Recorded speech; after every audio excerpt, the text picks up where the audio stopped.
मध्यमा वैखरी रूपा भक्तमानसहंसिका कामेश्वर प्राणनाडी कृतज्ञा कामपूजिता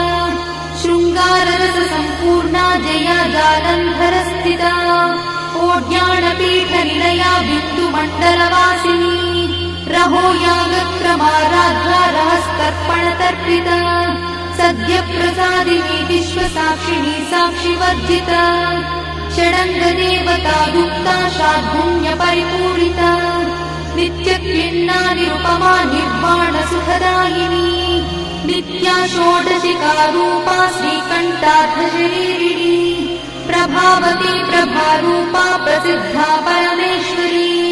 मूलप्रकृतिरव्यक्ता व्यक्ता व्यक्तस्वरूपिणी व्यापिनी विविधाकारा विद्या विद्यास्वरूपिणी महाकामेश नयना कुमुदा